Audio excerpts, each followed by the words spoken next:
You are now listening to the Q&E Podcast. Is this what you want? Huh? Is this what you want?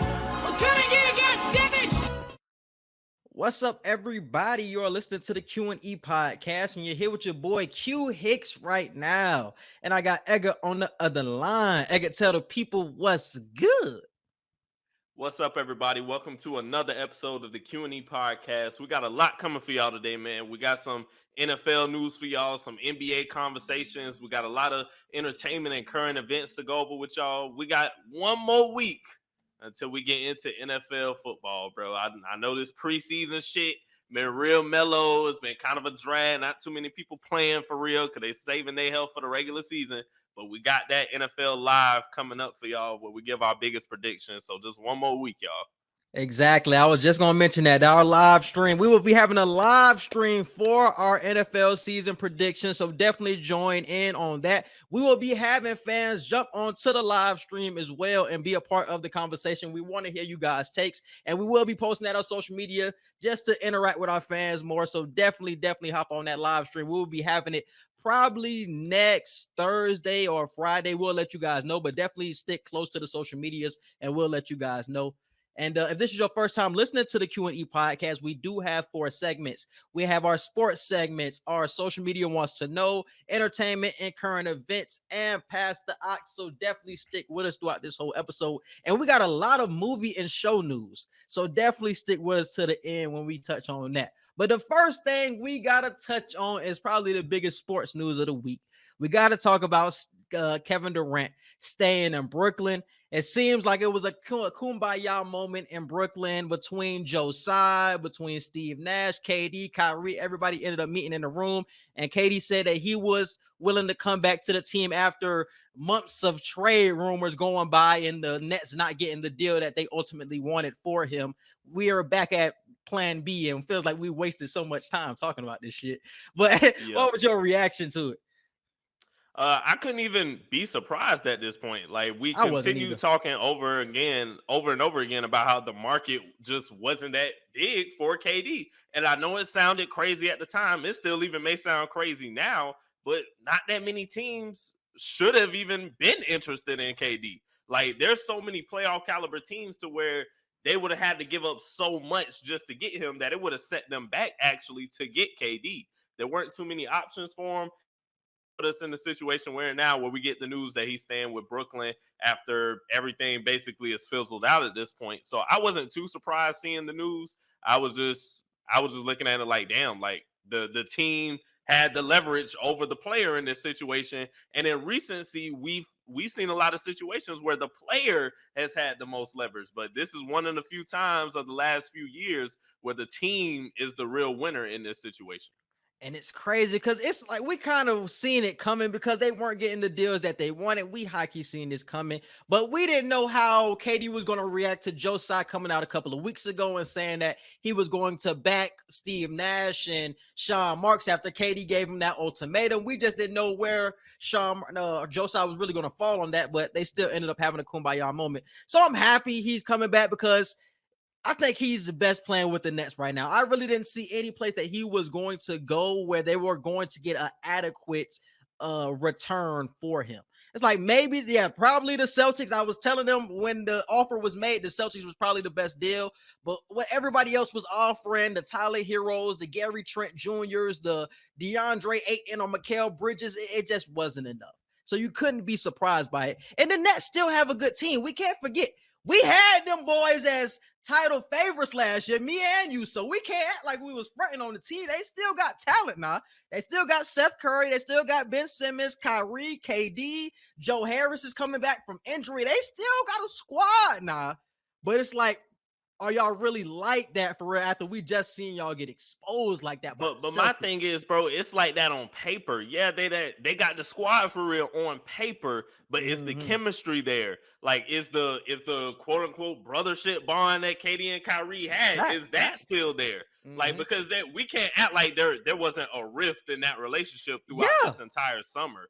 So are they just gonna be kumbaya and just act like this whole offseason didn't happen? Ben Simmons getting traded to the team and not playing at the hell all? Like, is that just gonna blow everybody's head down for a new season? Like, there's so much stuff, chemistry and internal wise, that I think we have to keep a lookout for. I'm sure when everybody is healthy and everybody's on the court, they have a good chance at winning. But the chemistry still has to be there. Steve Nash has to be a better coach. You can't. KD and Kyrie are not players that can just get it done on their own. They're gonna need that coaching. So the ultimatum that KD gave of me or Nash didn't work because they're both still there. And I see somebody tweet a couple of days ago. They said KD got the least amount of juice in the league because he couldn't get traded and he couldn't get a coach fired. They was like, even Mark Gasol got a coach fired, bro. They said KD ain't got no juice in Brooklyn, bro. That shit was hilarious. But that's the biggest thing that I'm looking at, bro, is the KD and Nash thing. Like, it was literally a report out there that said he didn't want Nash or Sean Marks. Whether the report is true or not, we can go back and forth about that. But we seen what we seen. It was by Shams too, so I'm gonna believe it when I see Shams' name by it. So it's like, damn, y'all cool after I just wanted you fired like 2 weeks ago? Like, it's definitely gonna be some rifts in that relationship for sure, bro. Can the talent overcome it? Probably not. Like, I just do not believe in the Nets like that no more. After I see y'all get exposed by the Celtics, I'm sorry, bro. After I seen y'all get swept, y'all couldn't get a game, bro. Y'all couldn't get a game against the Celtics. Nah, I ain't believing, bro. I ain't believing. Y'all got to do something else. Everybody's saying that Ben Simmons is coming back, so this team still could get elevated. But Ben Simmons is not going to help you beat the Celtics. Your problem was spacing. He's not. Yeah. Your problem was spacing, and he's gonna make the spacing even goddamn worse. So it's like, bruh, I don't know how they're gonna beat the Celtics or the Bucks. I still got those two teams above the Nets, and you still got some fierce competitors with the Heat and with the Sixers. So it's like, we can go back and forth on the Nets, man. But for right now, I'm just not a believer. The Nets are going to be a top 3, top 4 team in the East throughout the entire year. They're going to coast as one of the best teams probably in the league record-wise. But I agree with you. I don't have them as a title favorite. I don't even have them as a Eastern Conference representative for the finals. I don't even have them as that. And according to Bovada, these are the Nets title odds after KD's return. They are behind the Celtics, the Bucks, and the Clippers and the Warriors. And their odds are plus 750 right now. And the Celtics are at plus 480. The Bucks are at plus 600. The Clippers are at plus 700. And the Warriors are plus 700. So the people who are making the odds still believe that the Nets have a fighting chance. But like I said, after seeing what you just seen with them getting swept by the Celtics, man, how can you have confidence when nothing has changed? Yes, you get Ben Simmons, but like I said, he's not going to help you beat the top teams in the Eastern Conference, and that's what I'm more so worried about. You know what I'm saying? And I wonder if this we can revisit this conversation later in the year about a KD trade. You know what I'm saying? I don't think this thing will just boil over and it's like he's going to play this whole entire year. Maybe by the mid-season, some teams will be willing to give up the players that they were more so reluctant to give up and go for the KD and go for that title run in the mid-season. That might be the more typical and more predictable outcome for this situation. I just can't see him staying in Brooklyn long term. I can't see it. I see if he stayed the whole year. Hey, if he stays the whole year, they ain't got no choice but to make some type of a playoff impression, because that means you really are trying to do some kumbaya shit and really make it work. If you're trying to leave by the mid-season, by All-Star time and all of that, then we know what we're going to expect. Y'all going to win some games, but it ain't going to be nothing scary. You know what I'm saying? But if we get past All-Star break and you are still a Brooklyn Net and you ain't trying to force no trade, you ain't let them give you no conversations or nothing, then I'm looking at you. I'm going to look at y'all like, all right, y'all choosing to try to make this work. Y'all better do something in the playoffs. Even if we ain't got y'all as one of the favorites, do something to stir the pot if you stay the whole season. And I truly believe that Kyrie wants to be in LA, bro. I know he loved KD, his man, but I think he want to be in LA with LeBron and have a good time out there. Because that's when Kyrie had his most success with LeBron. And somebody had brought up a conversation. It was Taylor Rook. She had an interview with Jason Tatum earlier this week, and she was having a conversation on like what makes a player a superstar. And she was saying that Kyrie was a superstar. She stated her reasons. And then Jason Tatum ended up asking her about Damian Lillard, and she said that Damian Lillard wasn't an all-star. So it made people really question on what makes a player a superstar and why Kyrie is one, why Damian Lillard, why he isn't one. But what do you say are the qualifications for making a player a superstar? The talent, the talent first off, is what makes you is one of the things that makes you a superstar. So number one is talent.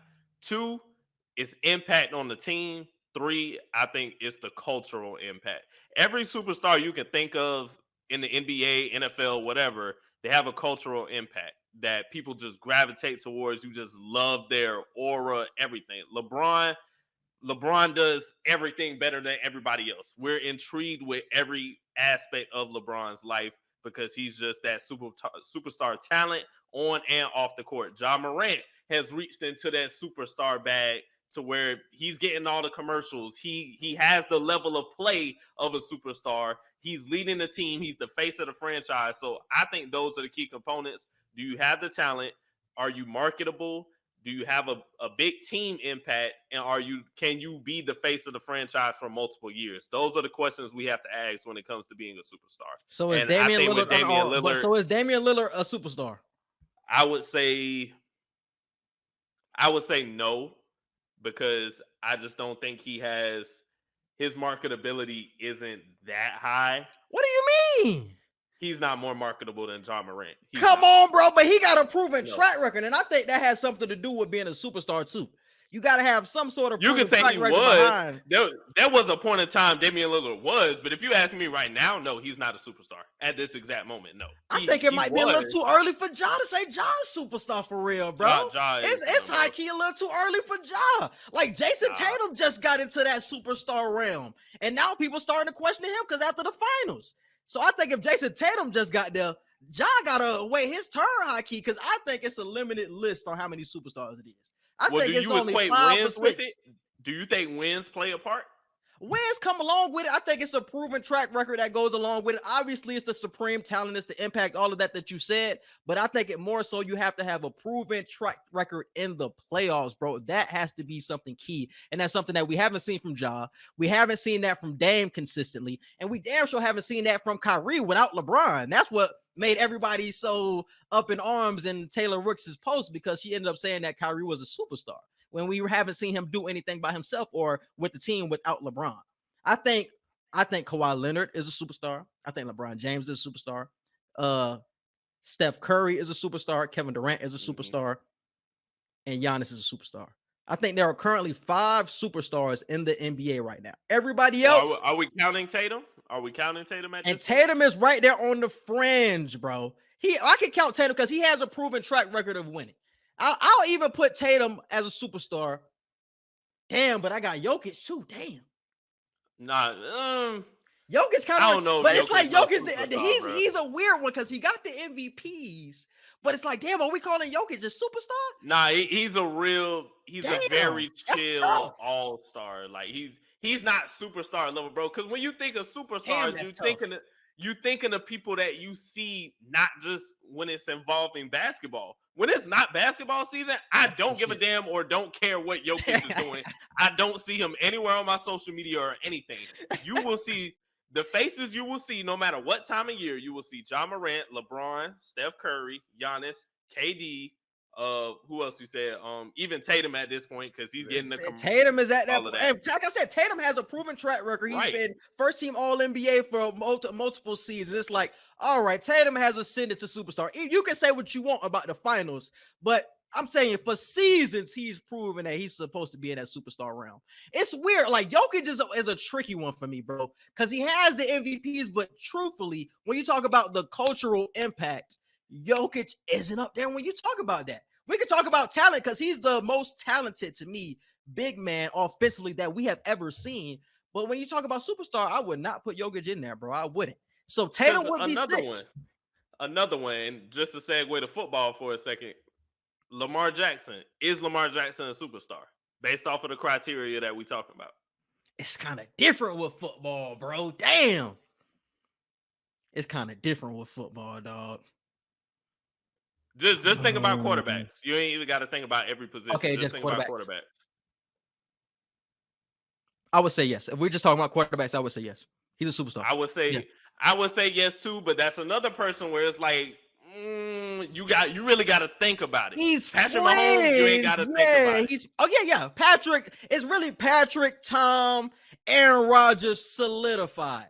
Like everybody else is young and doesn't have the proven track record yet. The Herberts, the Burrows, the whoever else you want to name, they don't have the proven track records yet, like the three quarterbacks I mentioned previously. Like I said, Lamar's on that fringe. He's another person. He got that MVP. So it's like I want to factor that into the equation, but it's like the proven track record in the playoffs that also has to play a part. And he doesn't have that part of the equation like the three quarterbacks mentioned previously. Because you like I was saying, you don't have to hit all 4 checks that I'm bringing up. I think you got to hit all 4, at least most of them. Because if you say you got to hit at least 3 out. Because if you say that, bro, that would mean that the doors high key open to your superstar argument. So it's more people than just 6 getting in if they only got to check 3 of those boxes that you name. So now I want you to check 4, but if you can at least check 3. And but you on the fringe of that 4th one, I think I can let you in. And that's what I'm saying. Jokic, I won't be mad if you give Jokic. That's what I'm saying, though. That's what I'm saying. I mean, with your argument, you were saying somebody like a Jokic is going to get into the equation now. You're saying somebody like a Embiid is getting into the equation now. With your argument of he can have the 3 and then the fringe 4th quality. You're saying that that opens the doors to a lot of them. That's why I throw in the proven track record, because a lot of those players don't have the proven track record in the playoffs that I think needs to come when you talk about being a superstar in this league. Kawhi has it, LeBron has it, Steph has it, KD has it, and Giannis has it at this point. Those 5, and like I said, Tatum. Those 6 another to me. Person, Josh Allen. Is Josh Allen a superstar? No, he is not. He is getting there. He is getting there, but he is not. I would agree with you that he's not. He's won more than Lamar Jackson. I think he elevates his team more than Lamar Jackson. He's not as marketable. And I don't think he's as fun to watch. So talent-wise, yes, throwing the football, he's better than Lamar, but I just think Lamar has a lot more talent in his repertoire than a Josh Allen. And I think Lamar is way more marketable than Josh Allen. So, but I think marketability is kind of tricky though, because somebody like Kawhi isn't really marketable, but when that man step on the court though, you already know what time he on. He done killed 2 dynasties by himself. You know what I'm saying? With the team that he's been on. So it's like you gotta high key give it to him at that point, even though he's not as marketable as everybody else. He has the proven track record. He's had the talent. He's been first team All NBA for many seasons. He's been defensive player of the year. It's like the track record is there, even though the marketability isn't. So you still got to throw it in there. That's why I said that marketability is kind of tricky. You know what I'm saying? But it's an interesting conversation, bro. But Kyrie definitely isn't a superstar. What has he done without Bron? That was really my point of like transitioning to this and that's topic. what I'm saying. He was. It was a short period of time, but he was. I don't even think he was when he was with Bron, bro. Oh no, he was. I ain't gonna slight him like that. Nah. Was he like a top 5, top 10 player when he was with Bron? Yeah, top 10 for sure. If you don't want to give him top 5, okay, but top 10, yes. That man was not top 10. Kyrie bro. is one of the best ball handlers, top 3 we've had in the history of basketball. I'll give you all of that shit, bro. Kyrie is the most I always say it. He's the most talented player I've ever seen, bro. But when you talk about superstar, all of the qualities that I just named, Kyrie wasn't up there. And I don't think he was top 10 in 2016. It was still other people that I would put above Kyrie Irving. LeBron really made that man look great, bro. When you playing with LeBron, he gonna make the game. He did. For you. But bro. If we go back to 2016 right now, he was not top 10. I swear to God, Kyrie was not top 10. Kyrie was not top 10 in 2016. No, he was not, bro. Kyrie was Klay Thompson top 10, top 20. Was Klay Thompson the top 10 player in 2016? Oh hell no. Klay Thompson, no. Who's another player that I could really question? We could probably go through some all-star teams, and I could probably name some players that was better. Nah, bro. I ain't naming 10. In 2016, I'm not naming 10 players, bro. Nah. Yes. Because Dame was probably better than him back in that. Steph was probably better. Bro, some names above back in that day, bro. It was Steph some names. Fresh off of an MVP, so I can't even argue against Steph. That's what I'm saying. Like, I just got to go back and look at it, but I never remember Kyrie being top 10. That just feels too high. That feels too high. That feels too high for Kyrie, bro. That feels too high. That's crazy. But this is what I say about Kyrie. I think, and it goes to your Ja argument too. We're confusing superstar with box office attraction. Both Kyrie and Ja are box office attractors. I would pay to watch those players play, but are they superstars?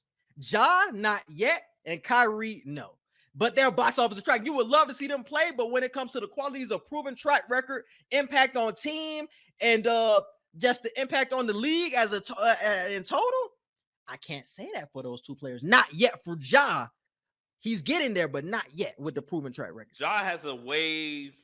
He has a much bigger trajectory to get to that status than Kyrie ever had. I will give Ja that. Because Ja is clearly a franchise player. He's been the franchise player for Memphis. He is going to always be that for Memphis. I don't think he'll ever play for another team ever in his career.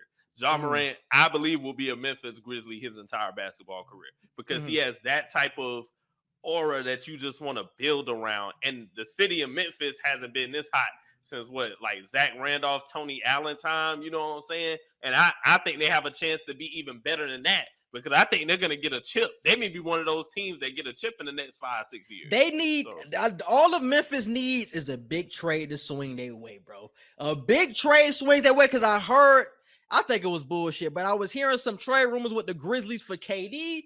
It's like if they could swing a trade like that and actually bring a big star to Memphis without it being through the draft, that shit would be nuts, bro. If they can sign somebody in free agency or makes a big trade, that's when we can talk about Memphis, like really contending with the Golden States and with the Clippers or with the Suns. But right now, I think they're little brother right now. They're little brother. But they're right there behind them, though. They're on that next tier with the Nuggets. Or the Nuggets might be on tier 1 with my man Murray back and all that shit. If they bench players keep playing the way they playing, and if they second and third options keep scoring the way they scoring and making the impact that they are, they're gonna have tradable pieces to where they'll be able to land a big name and still keep a good amount of players at the same time to not lose so much. So I think Memphis is definitely going to be a hot spot over the next few years. Like I said, within the next 5 to 6, we're going to be saying Memphis as a possible title winner. So, yeah. Damn, bro, that's a tough one. But yeah, going back to the Nets title favorite, I just don't see it coming. Y'all can check out Bovada and check out the odds over there, but I just don't see it, bro. Don't see it. Damn, bro, you don't fuck my head up with that damn Jokic shit, though. Because like two MVPs. It's like he on that fringe, though, bro. I can't give it to him. But I think this is going to be the year, though. This is going to be the... Ooh. Because you still got the Warriors and all them in there. But he's going to have his team back, though. He's going to have his team back, though. Because we've seen them get to the conference finals before. When they were fully healthy in the bubble, at least they got to the conference finals. So we can still, with that team, can really go. I think people have forgotten how good that team is because they haven't been fully healthy since the bubble. Like, that team is scary. They still got MPJ. They still got Murray. And they still got Jokic. Like, that team is still scary, bro. So I don't think he's a superstar yet, but I think the wins will start to rack up in the playoffs for him once he gets a fully healthy team. And that's when he will be solidified for sure. All right. Moving on to the next topic, we have the Deshaun Watson suspension that has been increased from 6 games to 11 games. The NFL and the NFLPA agreed about this a couple of weeks ago. Edgar, were you surprised or not surprised? I was actually happy. I wasn't happy in the sense of Deshaun. We ain't going to see Deshaun Watson for a little bit longer because I do want to see him play still. But I was happy the NFL made this correction because 6 games was honestly a slap in the face to those women. It really was. So I'm glad that they extended it. It's 11 games. He won't play the 12th game against Tampa. I thought they would have played him that game. That's because I think they have a bye week somewhere in there. It's a bye week. I thought they just weren't gonna play him because that would have been his first week back. And it's like, do you really want your first week back to be against like Brady on the road? He's out 11 games, but in the so he's not gonna come back until week 13. But one of those weeks he's gonna have a bye, so he's not gonna come back until week 13 because of that. Okay. So it's like it's extended a week. Yeah. Okay. But 11 games, I think he got fined $5 million. I think that's a lot better than 6 games with no fine. Like, I was just like, come on, bro. That's not even a punishment. That man is getting paid $250 million. So he like, nigga, what is $5 million? I'd rather take $5 million out your pocket and you be like, all right, that ain't nothing. Then take no money at all. Like, I'm glad they did what they did. I thought it would have been a full season, but 11 games, hey, I don't think the Browns are making a playoff threat. It'll be funny as hell, though, if they able to make the playoffs and then he come in at the end of the season. Now, that would be nuts, though. Who is their quarterback? That's going to be nuts. Is Jacoby Brissett still their quarterback right now? I believe it's Jacoby Brissett. They're not winning games with Jacoby Brissett. They really be stinky. Who they second string? Is it still Case Keenum? Damn, it might be Case Keenum. I'm not sure. Jacoby Brissett is there though, for sure. Yeah, Jacoby Brissett. I've been hearing his name. It might be Case Keenum. Case Keenum still might be there. But yeah, I wasn't surprised because I think the NFL did this because they realized. I think they wanted to put their foot down and really make a stand of like, okay, the sexual assault, those type of cases, we're gonna make an example out of the Deshaun Watson type thing. So 11 games, like that's going to be like the standard. Now, if we get you caught up in any type of situation similar to these, you're going to get a hefty suspension, just like Deshaun Watson. And also, they realized how uneven it looked when you looked at Calvin Ridley's suspension and when you looked at Deshaun Watson's suspension for sexually assaulting women. It was like he really got suspended 16 games for gambling when he wasn't playing. What?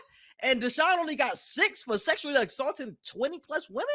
It's like that shit don't even look right. And you couldn't explain to anybody how it made sense. It honestly still don't make sense, but it's like they made it better by increasing the games. I still ride with Deshaun because honestly, no evidence was found. Yes, I think he did something for sure, but no legal evidence was found. That's why when I heard the 6 games, that's why I wasn't surprised he only got 6 because it was like they didn't find any evidence. It was just the fact of they've been going through this trial for so long, they have to slap him with the personal conduct policy. But now it's like they have to make it for optic reasons. They have to increase the suspension. You know what I'm saying? Do I think he did something for sure? But no evidence was found. I don't know, bro. It's a tricky situation. And moving on to the next NFL topic I got, Lamar wants a fully guaranteed deal. So let me play the clip for this one. This is from Jay Glazer from Fox Sports speaking on the Lamar Jackson situation with his contract. Big uphill battle here, and the reason why is because Lamar Jackson, he's representing himself. That is so hard when you have to go up there and try and negotiate. And for them to tell you why you're not worth a certain type of contract, look, they've already offered him more than Kyler Murray got, but the Deshaun Watson deal kind of throws things, out of whack there because I'm sure he wants a fully guaranteed contract. I don't see them wanting to do that. So you heard it right here. Lamar Jackson wants a fully guaranteed contract. That's straight from Jay Glazer. Does he have the best information sometimes? I'm not going to lie. He doesn't, but that's the situation. So that's what we're going to go off of right now. Edgar, do you think Lamar Jackson is worth a fully guaranteed deal? Question number 1. Because like he said, Deshaun Watson did get a fully guaranteed deal. We've seen more proven with Deshaun Watson. We've seen more wins. So in Lamar's case, I would just have to say no. It's not a knock to his talent. It's not that I don't think he can win games. It's just right now, you're not screaming fully guaranteed to me, bro. You're just not. Like, I need to see there has to be something in the postseason to where you really push the team to above and beyond to where I can sit there and say, that's it. Like, you actually earned it. And I just don't think he's earned it yet. Has he earned a high max type of contract? Of course. Like they said, he got paid more. He's getting offered more than Kyler Murray. But are you in that Deshaun Watson, Patrick Mahomes stratosphere where you touching money that nobody else in the league is touching? I have to say no. It's a tricky situation, bro. Because I like that Lamar is fighting for himself in this situation. I didn't know he didn't have an agent right now. So I like that he's actually standing up trying to get the fully guaranteed. And I think that has something to do with his style of play too. Being that he's a running quarterback, are you really sure that your style of play is sustainable? So I'm going to really try to fight with all my might to get this fully guaranteed, and just in case something happens. So I like that he is fighting for it. But that's tough when you talk about fully guaranteed, bro. but I do think he should get it just because what we talked about a few weeks ago of how important he is to this team. If you lose Deshaun Watson, bro, it's a wrap. It's a wrap for Baltimore, bro. You're not replacing him. He's too much of a big pillar in your offense, bro. We just talked about how you just traded Hollywood Brown. You really don't have that many weapons this year. It's like, bro, you have to pay Deshaun what he wants, bro. Is it going to hurt your pockets? For sure, but you got to pay that man that Deshaun Watson money, bro. If you already offer him over that collar, you got to fully guarantee it. Because I'm telling y'all, they just said on that in that video that this is going to be his last season of his contract. So if they don't come to some sort of agreement by the beginning of the season, he is walking out of that door, bro. I promise you, you can book that shit now. If they let I don't even know if I can picture Lamar. I can't picture Lamar in no other jersey, bro. That's gonna be crazy if he walks, bro. Cause where's Lamar going? He's going home, bro. I told you he's going to Miami. They getting rid of that nigga Tua, bro. They getting rid of Tua. If Tua don't play well, they say he could probably go to Indianapolis too. Bro, he could go any one of them places, but if you're not gonna pay me, bro, what I'm worth, imagine what he can get on the open market, especially from a team that's desperate for a quarterback, desperate for somebody with his talent, somebody like Indianapolis who hasn't had a good quarterback since Andrew Luck. Because even though they got Matt Ryan right now, Ryan is just a transitionary period. Sure. That's all that is right now. Bro, I'm telling you, let that man hit the open market, I bet you money he get a fully guaranteed deal. You cannot let that man hit the open market. You got to pay him what he wants now, bro. Because if you let him get to the end of the season and his contract is out, he going to Miami, bro. I promise you. It's already from the team mindset, bro. You got to think about what the team and the owner is thinking and the GM. If we give you this fully guaranteed money and you fall and you get hurt, whatever, anything, if something happens to where you cannot play for the rest of the season, we just gave you all this guaranteed money. And basically, you finna get paid for a whole year at least without really having to play. And it's like, yeah, you're our only valuable asset at the moment, but do we want to give you just all of your money guaranteed? Listen to what you just said, though, bro. Listen to what you just said. How valuable he is, bro. So it's like we can talk about the money being fully guaranteed or non-guaranteed, but how important he is to the team. He's on that Patrick Mahomes level when we talk about importance, bro. He's on that Tom Brady level when we talk about importance. He's on that level. So you got to fully guarantee his deal. Because like I said, if you lose him, what is your squad? You back in the gutter, in the lottery, or in the top 10, hoping that you paid him that fully guaranteed money. Don't let your pride get in the way, or don't let money get in the way of a smart decision. Because what is the fully guaranteed? I'm pretty sure it's not that big of a gap between the guaranteed money that they're offering him now and the fully guaranteed that he wants. I bet money it ain't that big of a deal. But it ain't that big of a gap. They just don't want to budge, bro. And it's just a battle of negotiations right now. That's just how the shit is. But y'all gotta pay him, or he gonna walk out that door. This is last year before. I'm telling y'all better pay him. I don't know, bro.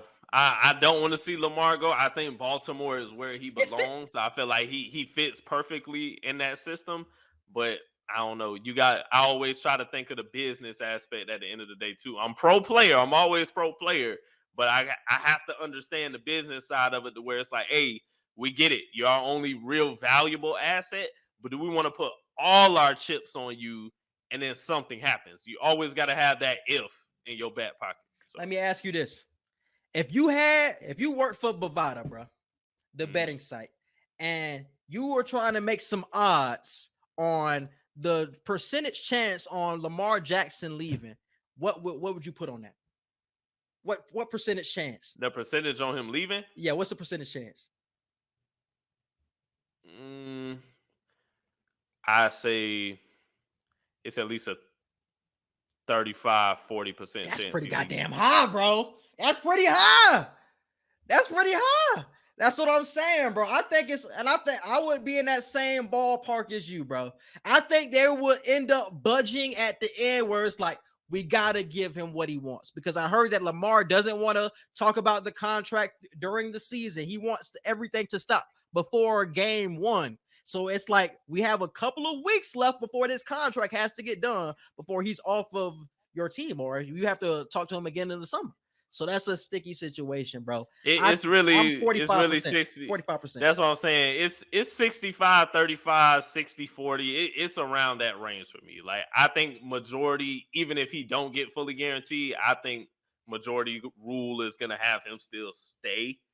But he might be pissed off for a while he stays, and he might be complaining a lot more to get help if he chooses to be loyal and stay. But I think he's more prone to stay.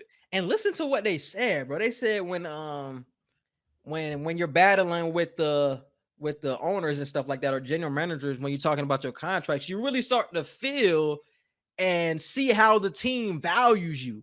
It's like you don't have a middleman like your agent to really soften the blow of how the team really feels about you. You're sitting right there in front of them like, hey, I want this. And they telling you like, this is why we don't want to give you this contract. So that high key makes you feel a way too. Yeah, is it about money? Do you have to put your pride to the side? For sure when those talks arrive. But that shit probably hitting them too. It's like, damn, y'all really feel this way? After all I've given this organization, after I really put y'all on my back for the last 3-4 years, this how y'all feel about me? Like, just having those conversations could honestly be interrupting the chemistry, not on the football field, but with the front office, though. It's like, damn, this is how y'all feel about me. You know what I'm saying? So, I don't know. It could be some psychological shit behind it, too. And moving on to social media wants to know, what's the difference between a hit and a classic? Yeah, man. So Missy Elliott went to Twitter and asked this question. Funny enough, because it's like, you're the entertainer. You should be the one to tell us the answer to this. But Missy Elliott wanted to know, what is the difference between a hit and a classic, and are they the same? I think not. They are not. They're definitely not the same. Like, bro, anybody can make a hit these days, especially in this popcorn generation. We got all these TikToks. Anybody can make a hit, especially when you got a snazzy beat, or if you're using an old sample, you can make a hit. But a classic is something that stands the test of time, bro. If like you listening to a Chris Brown album from 2005, it's like he don't got nothing but classics on that album, bro. When you talk about Poppin', when you talk about all of this, Excuse Me, Miss, like those songs are classics. You can play those songs right now, the whole club swinging or the whole party swinging. Like, that's a classic. Like the songs that we getting now, these NBA YoungBoy songs, yeah, they popping for right now, but are they going to be popping in the next 5 years? I doubt it. Yeah, a classic can be a hit, yes, but a hit can't be a classic.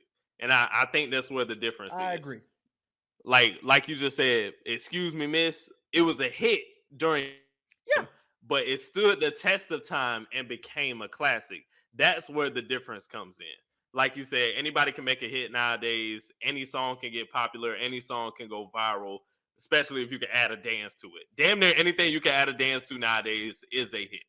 Like, bro, that one dude that we seen at the Big 3 game. And if y'all don't know, me and Edgar went to the Big 3 game a couple of weeks ago and checked them out for the semifinals. It was a dope experience. But when we went to the Big 3 game and that one dude was performing, Sleazy World. Yeah, when Sleazy World was playing, I guess he got a hit with that Step 1 or that Step 2 song. It's like that song probably a hit, but that song is trash and that shit is not a classic, bro. Like, nah, my nigga. Like, it's a difference between a hit and a classic, bro. I wish y'all could have been there. I wish y'all could have been there to hear the people say Sleazy World. That shit was so funny, bro. Was pronouncing every syllable of that shit. Sleazy World. But it's funny because Denisha ain't know that song outside of TikTok. Exactly. But that's probably a hit on TikTok, but that shit ain't gonna stand the test of time. Even when you talk about just hits from like, man, you can just talk about some popular artists too. Some popular artists have hits, but they still won't stand the test of the time. Like Future on this latest album has some hits, but they probably ain't gonna stand the test of time. We're gonna forget about it in a couple of years because he's gonna drop something else that sounds pretty damn similar. So it's definitely a difference between a classic. Like March Madness is a classic. Like, nigga, we're gonna be listening to March Madness forever. Mask Off, we're gonna be listening to Mask Off forever. But in certain songs, we just gonna be like, all right, that shit cool for right now, but we're gonna forget about it in a couple months. Like Drake is the king of hits. Like, he's the king of classics too, but Drake is the king of hits. Drake knows what songs are like, okay, this shit just good for the moment, but then he'll hit you with shit where it's like, this the shit that they gonna play like 4-5 years from now and be like, damn, this shit's still fire. Like Tootsie Slide. Everybody was stuck in the house. nothing to do. This nigga went in the studio and said, I'm finna make a song for people to just do while they're in the house on TikTok. And that's exactly what it was. Like, everybody was going through the same shit, and he made a song that just stuck with people. Was it a hit? It was borderline a hit because the song wasn't even that fire. But it was a hit in terms of it went viral, everybody was listening to it, and everybody was doing the dance. So yes, a classic can be a hit, but a hit cannot be a classic just because classics transcend past time. Factual. And the next thing we got for social media wants to know, I think Dennis Rodman might be the hero in this Brittany Griner story. Let me show y'all what's going on with Dennis Rodman, man. They all for the be in jail. Hey, let me show y'all about this Dennis Rodman shit, bro. So it says this was breaking news a couple of days ago. Dennis Rodman will travel to Russia in an attempt to bring Brittany Griner home, per NBC News. I got permission to go to Russia to help that girl. I'm trying to go this week. I know Putin too well. That is from the words of Dennis Rodman. And I wanted to ask this question to you, bro. Is he our greatest multinational affiliate? Because think about all of the people that he cool with. Think about this for real, though. Think about all of the people that he's cool with in the countries that we don't even fuck with for real. He cool with people in South Korea. He was just he was clicked Kim up Jong-un. with he was clicked up with Kim Jong-un not too long ago. Now he gonna be clicked up with Putin. I think he might be our greatest multinational affiliate. He might be the one to save BG and get her back home. I ain't gonna lie to you, bro. Dennis Rodman might have that in his bag for real. This man is taking Mike Tyson with him. They are all going to be in jail by the time this situation is over. He's not for the help situation at all. Bro, what would be your reaction if we hear that Brittany Griner coming home and Dennis Rodman was the reason? That would be the most Dennis Rodman shit I've ever seen. I wouldn't even be surprised, bro. I wouldn't even be surprised. That would have been. Man. That'll be surprised. That'll be even more wild than when he married himself. Like that's just some. It's just some shit Rodman can only do, bro. It's just some shit that. And nothing surprised you, obviously, with everything that he did in his past. But I think the relationship that he has created with the people from other countries is something that really flies under the radar. You know what I'm saying? But it could be his greatest ally in this type of situation. And he black, so it would be some dope shit. Like niggas would be talking about this shit for sure, bro. Niggas would be fucking with that. I'll fuck with it. Shout out to Dennis Rodman for at least trying. It's the fact that he called her that girl. Yeah, I'm gonna go get that girl. Damn, nigga, say her name. Like, I'm gonna get that girl. Hey, you can tell that shit not his main mission at all. He's really going over there for some other shit, but he gonna do that shit when he bored or whatever. Like, yo, let me go have that girl like right quick. Let me talk to Putin real quick. That's definitely not his main objective. And let's move on to entertainment and current events. First thing I want to talk about is Joe Biden with this student loan forgiveness. Boy, woo! Again, I don't know if you got the details to that, but that shit is a blessing if y'all going through that student loan shit. I'm hearing a lot of mixed reviews. 20. Huh? Yeah, he raised it to 20. He's gonna forgive $20,000 of student loan debt, and I think the issue that some people are having is there's like not a salary. I don't want to use the word salary. There's a requirement of how much you have to make to get certain loans forgiven. Mm-hmm. And I'm like, damn, you got to make like 125K to be able to get this forgiven, to not get this forgiven and stuff like that. So it's kind of weird when you read the fine print and read all the details. Yeah, on surface, it's like, oh, cool, he wanted to forgive up to $20,000. But let's say you make over a certain amount of money, you're not going to get certain stuff forgave. But hold on, I think niggas kind of gassing a little bit. And this is something where somebody got to be mad in a situation. Because if you're making over 125K, my nigga, what you complaining about? Man, go ahead and pay them goddamn loans. What you complaining about? I don't want to hear what the rich people cry about this dumb shit. But you got to think about the people, bro, who went to law school and shit like that, who go to med school. Like, people who go to law school, bro, like, you're going to have fees out the ass. Yeah, you may be making this amount of money, but trust me, you're paying a third of the money that you're making back to them student loans if you go to law school or med school or some shit like that. on paper, it's like, damn, you making $100+ K a year. Yeah, my nigga, but I'm paying like damn near $15,000, $20,000 in loans back. So, but did they know what they were getting into, bro? Did they know they were going to have that type of loan debt? Yes. What are we complaining about, bro? And that's my point, though. If you knew what you were getting into, why are you surprised? Why are you? I ain't gonna let that run me away from chasing my dreams. You thought he was just gonna cancel all the debt? Is that what people expected? Yes. Come on, dog. I knew it wasn't gonna happen. I knew that's what people were gonna expect. I damn sure didn't believe he was gonna cancel all of it. This was more so the plan from the beginning. This was more so the plan of like, yeah, he was gonna chip about 10,000.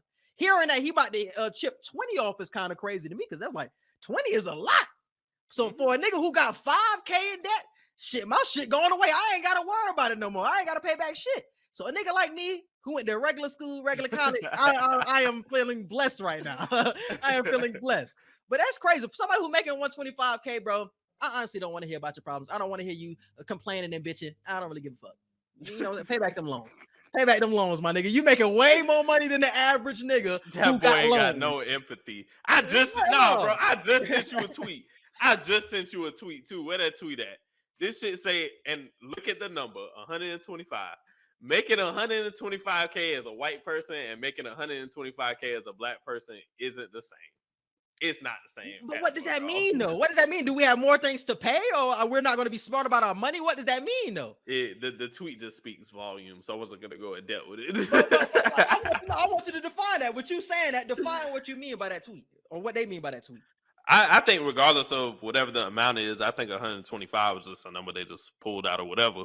Yeah. But I think we just go through more financial hardship than a lot of other races just because we don't start off with the same financial background as white people. Our credit scores are not the same starting off as white people, you know, so there are just certain hurdles we have to jump through way earlier than whether it's white, Asian, you know what I'm saying? So that's what I took from the tweet. Now, it was just a coincidence that shit was 125 and we talking about 125 right now. But even though you might have some hardships, if you're making 125, I'm assuming that you could get your credit score back repaired. Like you have the capital now to get yourself back in the position so you can be on that same level as that white man making 125K. So I can't say it's like, oh, is that much of a difference? Because it's like, yeah, he white and he black, but we're both making 125K. So that's it's true. Like, and I'm both, and with that money that you're making as a black person, you're repairing your credit and you're doing all of that. So it's like, that's where the race baiting come in, like, oh, it's a difference, but really, is it? Or are we just trying to play the victim in a situation where it doesn't fully constitute itself in it? And I think that's one of those situations, bro. 125K is a lot of money. The average person makes $43,000. I think they said for a male, it was $57,000. And they said for the adult male, it's $57,000, and for the adult female, it's $47,000. So that's the average. So if you're making $125,000, bro, that's double that. You know what I'm saying? 2.5 that. So it's like, bro, I can't be on your side when you're making 125K. Pay back them loans, my boy. Keep with them payment plans, because a nigga like me is blessed right now, and I don't want you raining on my parade. we smiling through this shit right now. But this is what I wanted to ask you about the loan shit, though, bro. What is going to happen with the people taking out loans today? You know what I'm saying? So they don't already have loans, but they're going to have loans in the future. Will this be a continuous thing that they will continue to forgive people with the $10,000 loans? Or is this a thing that's just, it's a one-time thing and the future kids won't have this opportunity? I would assume it would be at minimum for his presidential term. I'm assuming at least for his term, it'll apply. Now, if, let's say Biden runs again and he doesn't win or something. Mm-hmm. If he doesn't get it in place and he doesn't make it a law or a bill or whatever before he's out of office, then yeah, it might go away.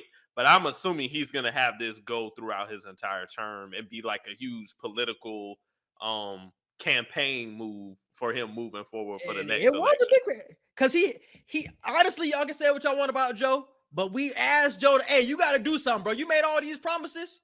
Even though he probably didn't come through on everybody's wishes of clearing all of the debt, he did do something that was on his plans, and that was one of the biggest things that we were questioning about him through this entire term. Everybody been saying, Joe, you ain't did shit. You've been on vacation most of this year with the COVID and all that bullshit. It's like, damn, you finally did something. So at least he did something that he promised. With a lot of these presidents, they'll just say whatever during the election time when they're talking, trying to make their cases, and they never come through on those promises. At least he actually did something. Even though it wasn't to everybody's satisfaction, he did something that he promised to us. And that's why I'm like, okay, I'm cool with Joe on that and that part. And I think this is the this is the furthest we'll get when it comes to money and schooling and all that, because what Bernie was trying to do would give us our first 2 years of college free. Yeah. I don't think they ain't gonna ever. Hey, he won our hearts with that, but yeah. I don't think the United States will ever let that happen. They're gonna find a way for us to pay something. For sure. But this loan forgiveness is as close as we'll get to that. Yeah. It's a happy day for me, man. Because just imagine going to college your first 2 years and it's free. But all this you gotta pay for is whatever. But Bernie was trying to do more than that, bro. Bernie wasn't just trying to give you free school. Bernie was trying to tax the rich, and he was trying to give everybody $1,000. Like Bernie was trying to do some extra shit, bro. Where it's like, all right, Bernie, I'll fuck with you, my nigga, but you're not finna get in office. Man. You promising too much shit. They weren't gonna get him. They weren't gonna let him in. I don't even think it was because he was promising too much. I think it's the fact that he really was going to try and do what he was promising. And really I think that's what it was. He really was going to try, because Joe Biden was promising a lot of shit too. And nobody told him, hey, you promising too much. But it's the fact that Bernie was like, no, I'm really going to try and do this shit. Like, oh, you're not just telling them this? Like, you really gonna try and do this shit? Like, nah, bro, we can't have you in there. Hey, that nigga Bernie, 92 years old. He was gonna do whatever. That would have been his dying wish, my nigga, of getting free school and taxing the rich. That would have been his dying wish, my nigga. Hey, shout out to that nigga Bernie for sure. All right, bro. I want you to tap into this AI rapper signed to a record deal, then drop subsequently. But yeah, bro, I want you to talk about it. I don't even remember the dude's name. Yeah, it's a new AI rapper out. I don't even remember his name, but he signed to Capitol Records. FN Mecca. FN, of course, Mecca. I should have known Mecca was in the damn name. But he signed to Capitol Records, I want to say like 2 days ago. Ended up getting dropped today. Made it the shortest label signing in history, oddly enough. But there was some things going on, some controversial stuff going on too, because he was in like a virtual prison or whatever, like an artificial intelligence prison. And he was saying, he was basically being sarcastic with, I ain't no snitch, I'm not finna rat, and this, that, and the third. Like, I wonder how my life is gonna be making music once I get out. And it's like, they were kind of making jokes of how these rappers really go through this shit. And I first off, I think it was racist. Like, the way they made the AI rapper look, first off, was like, he's a black cyborg, and the people that made him are not black. I think the name of one person was Andrew Martini, and the name of the other person was Brandon Lee with LE. So one was Chinese and one seemed to be like a Italian. And it's like they tried to pull different things from different rappers. Like, they made him look kind of gothic with the little Uzi Vert type of look that he got. But then they put the FN Mecca, because you know, a lot of trap artists got acronyms before their names and shit. So it's like they pieced together different parts of different rappers to make this AI artist, and it was stupid as hell. Having an AI artist, period, just didn't make sense. But was the song fire? I didn't even listen to the song. I didn't even know he made a song yet, bro. I thought he made a song. I thought they just signed him. They just signed him. I swear. No, he made a song. The song wasn't fire. He sounded like 6ix9ine. I don't like 6ix9ine. If you like 6ix9ine music, you probably would have rocked with it. But I just wasn't for me. But it was something that we just never seen before, bro. Having an AI rapper. Yeah, did he have some offensive phrases in there? For sure. Especially when you realize who is making this product and how it's so stereotypical. It's like, it makes sense why they had to retreat on this record deal. Why they didn't do this research beforehand is honestly the question, though, especially when you sign somebody to a record deal. It's like, you would think they have like some background research, but it's whatever. But yeah, it's just a funny situation because we never seen anything like this before with like any artificial intelligence. But do you think something like this could work in the future, though, with some type of AI? I think it would, just because of the fact that we're trying to do all of this metaverse stuff now. People are doing all of these online universes with the metaverse and what's the thing all these people doing nowadays? These the virtual art. Why am I forgetting it, bro? It's Damn. on Twitter. Damn! Yes. Oh my god, I'm forgetting it. You know what I'm talking about. NFTs. Yeah. Everybody doing all these NFTs and Yeah. all these metaverse things and stuff like that. We're gonna be really living in the virtual world, like some Ready Player One type shit. So I'm not surprised at it, and I wouldn't be surprised if there is some type of success with it. Will it be successful to the point to where like the majority of people in the world are listening to artificial artists? No, I don't think we'll ever get to that, listening to robots and shit. Because I think as humans, we just have that emotional aspect to us, and we just have that that real organic aspect to us that we can't just listen to computers rap and think it's okay. I agree with that, bro. But this is what I'll say about the artificial thing. I don't think the voice aspect could connect, but I think having somebody be your robot avatar could honestly work. For example, with all of these artists nowadays having social anxiety, not wanting to perform in front of crowds, what if you could put somebody's voice, like a Summer Walker, for example, but she doesn't have to go on stage. You can have a robot on stage singing Summer Walker. Hell no. They've been doing a whole routine. I don't know. I'm just throwing shit out the water because you still getting Summer Walker lyrics, but Summer Walker don't got to go out there, be nervous with the social anxiety shit. I don't know. I'm just throwing shit out the water. It maybe could be out there. Some robotic shit where I'm not paying to go see a robot sing Summer Walker songs. I'm paying to go see Summer Walker. I could have stayed at the crib. She probably will be there. I don't know if you'll see her up there. She'll be in the back, in the back of the stage and shit. Man, what? You're paying to go see a robot sing your favorite artist songs? You never seen it before, though. Niggas will probably go see that. Let's be real. The first time niggas will see that. Niggas would, though. Niggas would fuck with that. Y'all tripping. If it was the first ever robot to... Come on, bro. Niggas would. Nah, the hologram shit, like the Tupac hologram that came out a few years ago and whatnot, people will go see stuff like that, like some hologram type shit.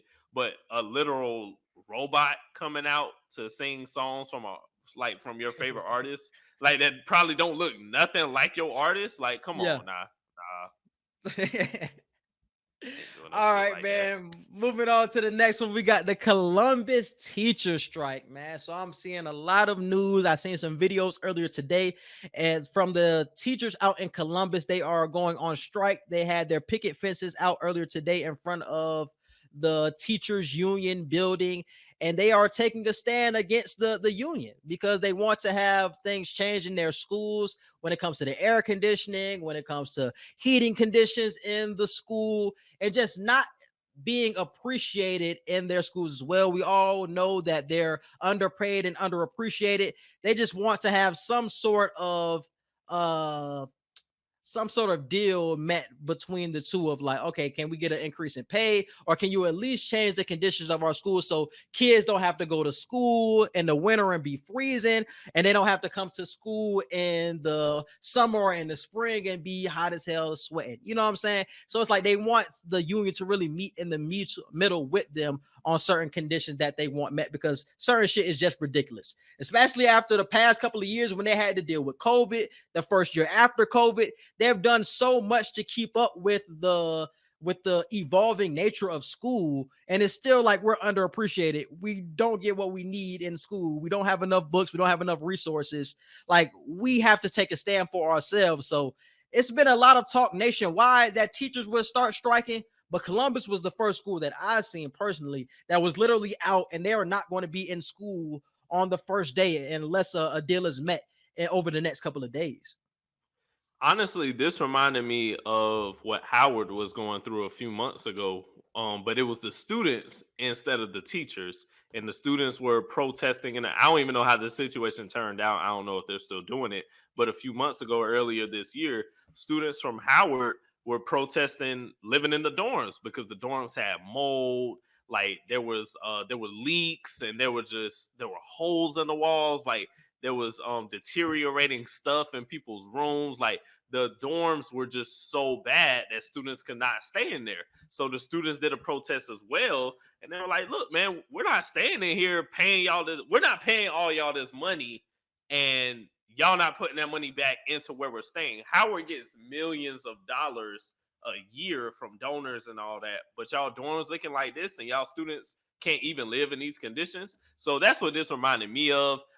It's like Quincy just said, it's amazing to see that some teachers are like really doing this now and like really going on strike and really protesting and really having some like union days like decades ago, like how probably our uncles and aunties and all them probably used to do, and grandparents and stuff. So it's interesting to see that now. I hope they get what they're asking for, because asking for AC centralized units and whatnot, that's not asking for much. Yeah, that's bare minimum. Like, come on now. School supplies, like what? Like I hate when I hear stories like that, because we really don't value our educators like how we should in America. Like, it's crazy. From kindergarten level all the way up to even college professors sometimes. Like, there are certain college professors out there that don't get paid what you think they would get paid.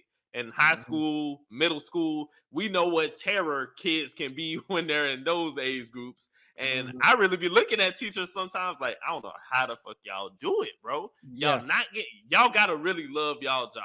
Y'all either really love your job or there's no other option. Those are the only two reasons you're a teacher. So yeah. It's tough, bro. It's tough being a teacher nowadays. It was always tough being a teacher, but it feels like it's getting worse.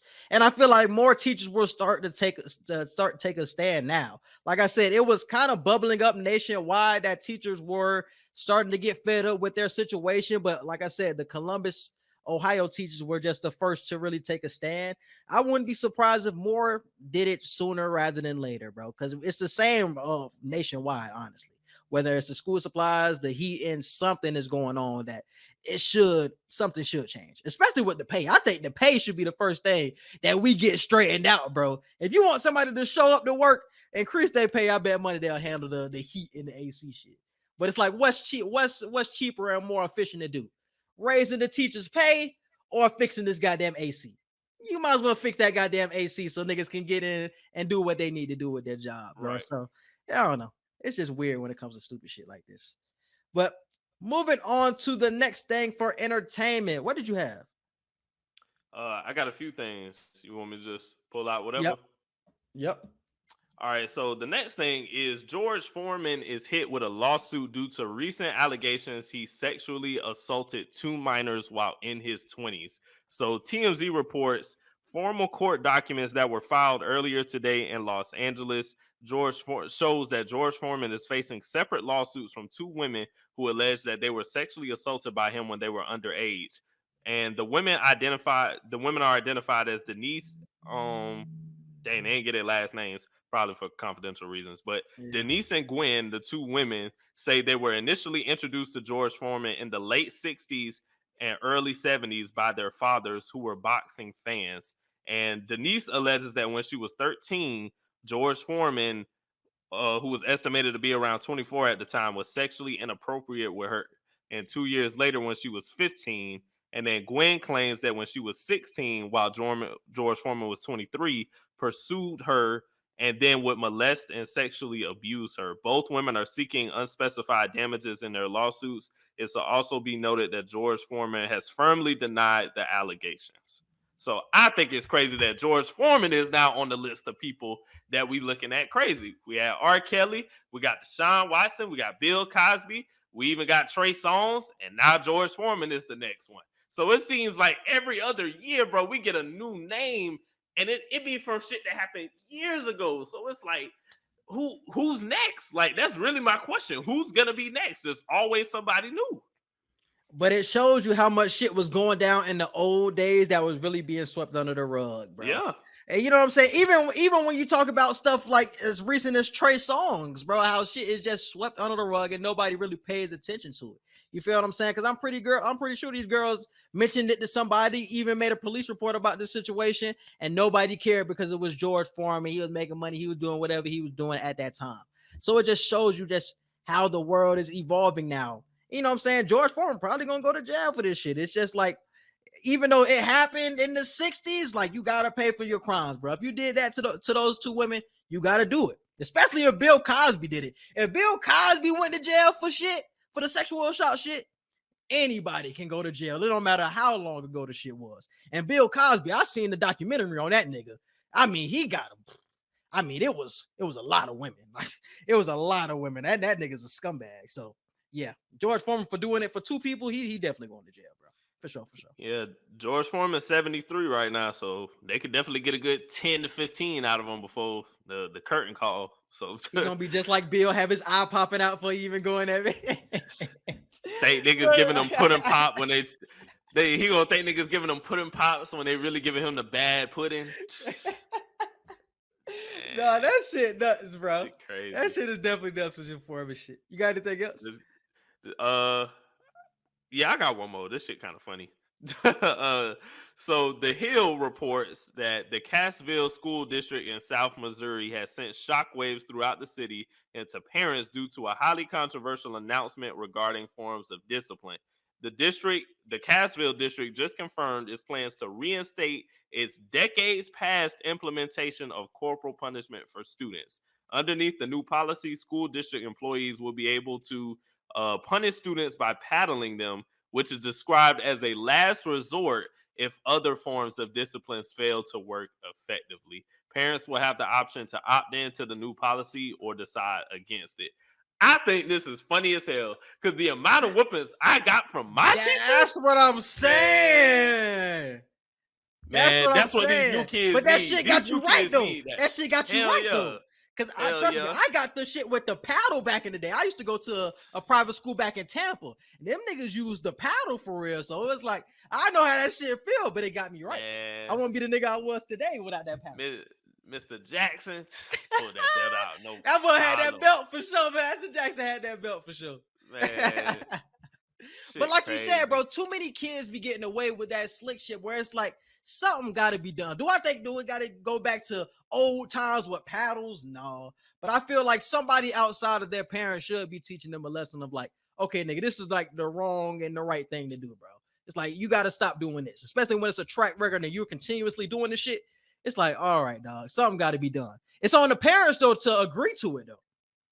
But at the same time, I can understand where certain parents are like, nah, I ain't with that shit. Because I see a lot of videos and I hear a lot of stories about how daycare people who run daycares or work at daycares be abusing kids. So you don't never know how this could turn into a fucked up situation where, let's say a kid may be acting up in class, but what if it's not to the last resort? Like this is saying, and the teacher just gets trigger happy and just tries to beat the kid anyway. Now you're looking at an abuse situation. So nowadays I look at it from both sides because like, yeah, it happened to us. Yeah, we learned and it was for our betterment, but things were different back then too. You ain't hear too much about teachers and daycare people just straight up abusing kids for no goddamn reason. Yeah. You know, so I don't know. And daycare is kind of crazy. What did you whooping a kid at daycare for? That shit kind of wild. Yeah, bro. I didn't get whooping to like second grade or something. Well, that shit. But some of these kids, bro, be slick out the mouth. They be trying you, and it's just like, what you gonna do? Like it get to a point where certain kids be like, what you gonna do? Call my mama? Call my daddy? So that don't even work anymore. Exactly. They don't give a fuck about me. They gonna let me do this shit again and again. So it's like that's why they put in the article like the parents have to agree to it because then they don't have the argument of like, oh, it's abuse. But it's like, oh, you gave him permission to do it. So it's like you really can't claim abuse if you told him that he can do it. That's why they gotta have that check mark. I don't know. Would you, if you were having a kid into today's society, would you allow it? Well, it depends on how bad I think my kid is by that time. Cause like I think this shouldn't be implemented until your kid is in like elementary school for real. Sure. And by the time elementary school, you gonna know whether your kid needs this. So as of right now, I'll just say no. I'm gonna speak it into existence that my kid isn't this bad the way I think they're gonna need it. But anything under first grade, no, this should not be. That's why I said daycare is crazy. daycare is crazy for getting whoopings and paddles. Kindergarten is kind of crazy too, because it's like the parents usually got a firm hold on kindergarten. But by the time you at elementary school, it's like, all right, now I'm trusting you to be as good as you can. So and this is really why the paddle and why you told the teacher that he could beat your kid back in the day. It was really like, oh, I can't get to that nigga right now, so I'm gonna let you handle it for me for real. It really wasn't like you're paddling him and then I'm gonna handle it when I get home. It was really like you taking the weight off my shoulders for real. Because if I was there, I would be beating his ass, but I'm gonna let you beat his ass because I can't get to him right now. I can't choke his ass out. So that's how it was back in the day. So it was more so like some loving type shit. Is like I'm gonna just hand it off to you because I don't want to do the shit. I can't have him right now. To today's society, I don't know if it's the same type of thing. Maybe they and there was a lot more, bro. Black people. I'll just speak to black people specifically with this. We were a lot more family oriented, and we were a lot more culturally and neighborhood affiliated back then. Like we're speaking of a time where, and this is before even us, it's like 20, 30, 40 years before us, where everybody in the neighborhood knew each other.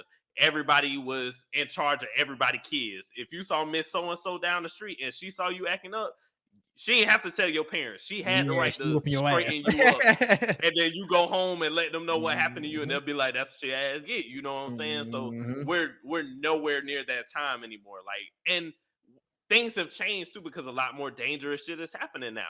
You can't trust neighbors, even like how you trusted back then. You can't trust neighbors, teachers. Bro, the world is just so much more dangerous nowadays. So I understand the parents who wouldn't want to do it, but I do understand the parents who might want to do it at the same time, because some kids really be bad as fuck the way they need the shit. You done swayed me, bro. I'm gonna say no. I wouldn't have my kid get beat, even though it worked for us. But I would say no, because I want to beat that nigga myself. I want that nigga to feel me. I want that nigga to feel me. I don't want that nigga to be feeling you and how your whoopers is. I want that nigga. Oh my god. I want that nigga to be scared of me. Oh, and he calling my daddy? Oh, that nigga calling my daddy? Oh yeah, he already know I'm finna come down there and beat his ass. Oh, I'm finna wait till that I get to the crib and beat his ass. I don't want that nigga to be scared of me, not you. You gotta teach that nigga every day. I don't. All right. Moving on to movie and show news, man. If y'all been keeping up with these shows. No, I'm about to that boy finna watch House of the Dragon. I already watched episode 1, and episode 1 was fire. Y'all, if y'all have not watched Game of Thrones, man, I would advise watching House of the Dragon, because House of the Dragon looks fire. It is a prequel to Game of Thrones. So if you haven't seen Game of Thrones, this is something that could be like an appetizer for you. And then you watch Game of Thrones after, because it's going to be like a similar type of thing, but it's way more family oriented with the House of Dragon thing, because it's more so focused on the Targaryen family and how they came to be and stuff like that. But the first episode premiere brought in 10 million viewers in the US, and that was the biggest viewership in the show's history, and one of the biggest in HBO Max history as well, when they got shows like Succession, Euphoria dropping throughout the year, and House of the Dragon is topping that list. I'm telling y'all, watch that show. Even if you didn't watch Game of Thrones, I would still advise you to watch House of the Dragon. I might give it a try. Bro, this shit is fire. Rhaenyra, she gonna be one of them ones, bro. I get a real Arya type of vibe from Rhaenyra. For all of my Game of Thrones watch, I get a real Arya vibe from her. So I'm already a fan. But her Uncle Daemon, that nigga out for sure. Moving on to the next topic, we got Planet of the Apes is in the works. Again, I want you to break up what you talked about yesterday and what part of the sequels we are in.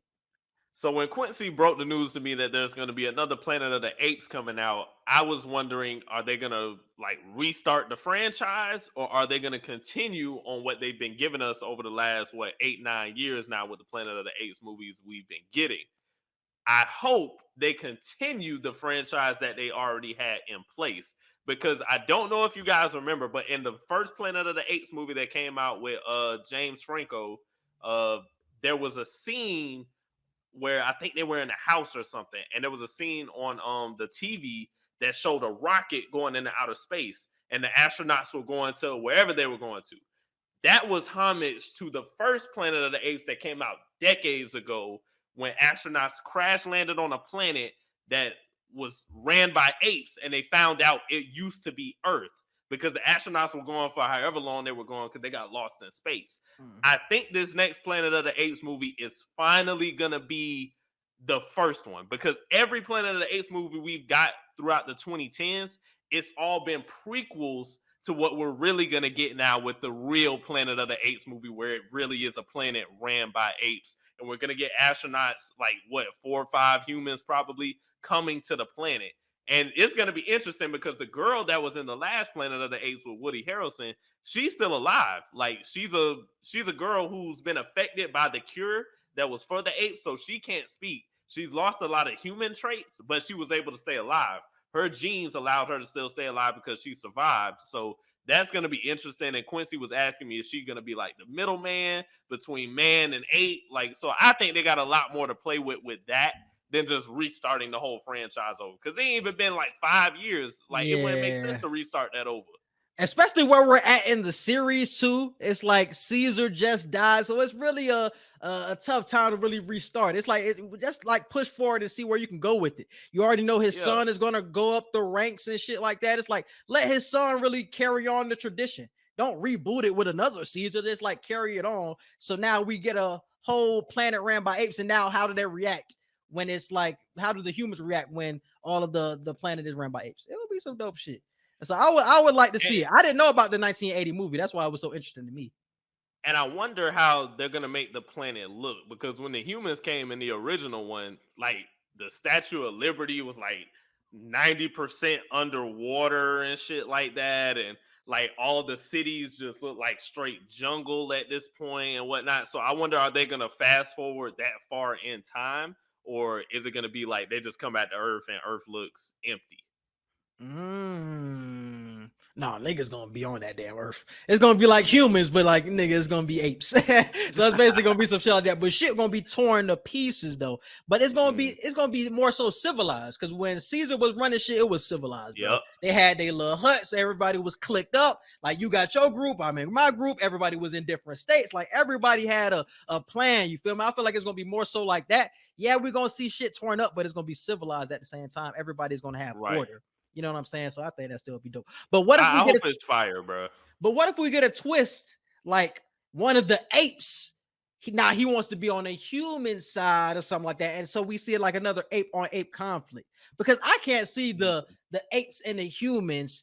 We've seen that for 3 movies already, so I feel like we're going to see more so of an ape on ape conflict. Maybe one of the apes, like one of the big bad apes who's ruling his entire state or whatever, comes and try to protect the human and wants to knock Caesar's son off of his mantle. Like, you're not the king, you just the son of a king. Like, you don't deserve this shit. I should be the king or something like that. You know what I'm saying? I feel like it's going to be like some ape on ape conflict in this new Planet of the Apes. You know what I'm saying? I think that would be cool. They could take it wherever they want at this point, because as long as we get the main facts of the original storyline, I think everything else you do at that point you could play with. So, like you said, the conflict that you could already do so much with it because it's not Caesar, it's his son. Yeah. So you can create a whole new storyline with that anyway. So that's not a bad idea. And we haven't seen ape versus ape for real since the second one. Yeah. That's when he was going against dude with the eye. Cobra. Yeah. Yep. So yeah, that'd be fire. That would be dope. That would be dope shit. Especially when it's somebody new. Somebody always want to knock the head off of the new person. Yeah. You know what I'm saying? Shout out to House of the Dragon. They doing some similar shit. That's why you should watch the show. All right, moving on to the Last of Us trailer. This is the first look at the new Last of Us. Let me see.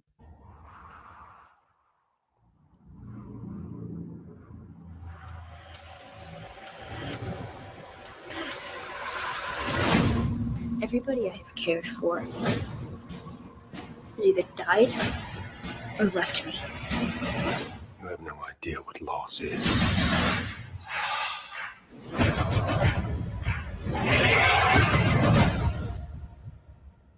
First of all, I don't know why a dragon was at the end of that, because there's not any dragons in and Last of Us. I don't know what that had to do with Last of Us, but that was in it apparently.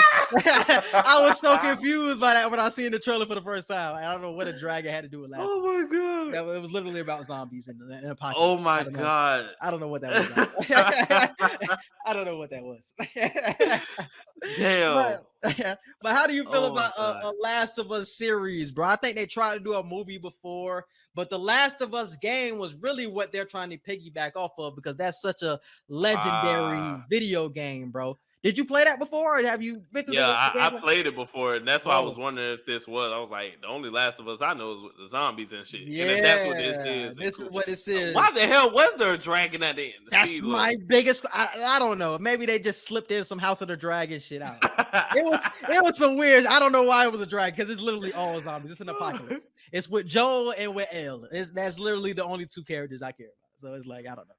But I'm excited for it because I love the video game. That's probably one of my favorite video games to play.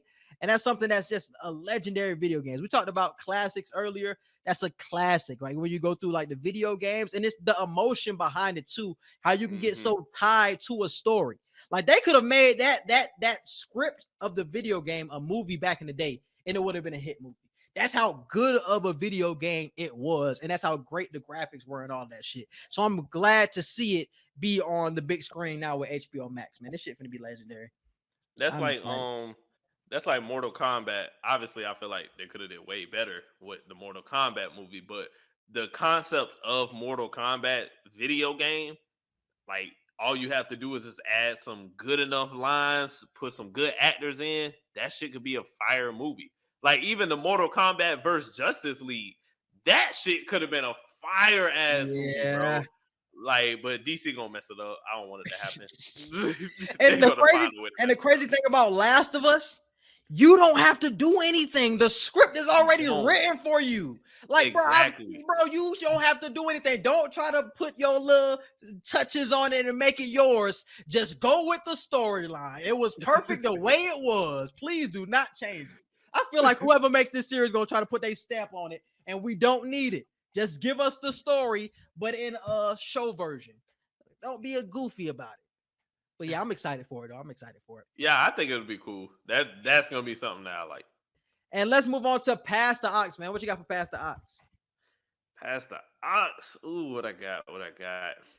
Hey, I'm gonna tell you again, man. Man got one of the hardest albums this year, man. That Traumazine, fire, bro. I'm gonna go with Ungrateful with Key Glock. Damn, bro, what I got this week, bro? I've been listening to a lot of Joey Badass. I ain't gonna lie. He dropped that new album. I'm gonna have Welcome Back with Joey Badass featuring Chris Brown. And Chris Brown, I forgot who else on this song. Fuck. It ain't showing me. But featuring Chris Brown. I don't forgot the other nigga in this song. Fuck it. All right, and moving on to movie and show reviews, man. What we got coming up? She-Hulk. So we just did the recording for episode 1. We're gonna do episode 2, so keep a lookout for those. We're gonna have a mid-season review for Raising season 2, so keep a lookout for that. We gotta do Everything Everywhere All at Once. Prey. So we got a lot of movies coming out. It's about to be September. What's coming out this month? I don't know if anything coming out this month. September? Oh, that one movie I told you about. It's coming out this weekend. It's about the girl who with the vampires and shit. Oh yeah. Invitation. The Invitation. Yeah, The Invitation. Yeah. That's gonna be fire. So I think we should review that. And then goddamn Michael Myers. He coming back in October, y'all. So I guess we could possibly review that.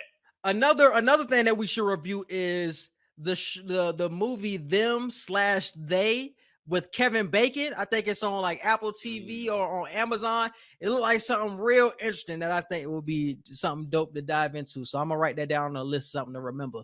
But I think that's everything for this week. You got anything else?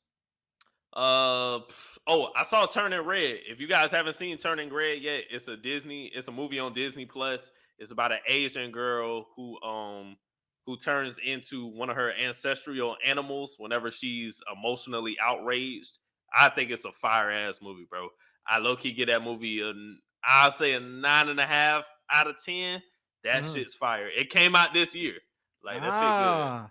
And I was telling Edgar before the podcast, bro. I watched Ex Machina for the first time. Oh my goodness, that movie was so fire. I would advise y'all to watch that movie too, bro. That movie was fire. I think it came back in 2014, and then it's on HBO Max. Definitely tap into it. the plot twist at the end definitely fucked with me for sure. Oh, and the movie Turning Red, this shit threw me too. I thought it was cool because I think this movie was honestly catered toward like preteens and up, but it's a kid movie. The movie is set in 2002.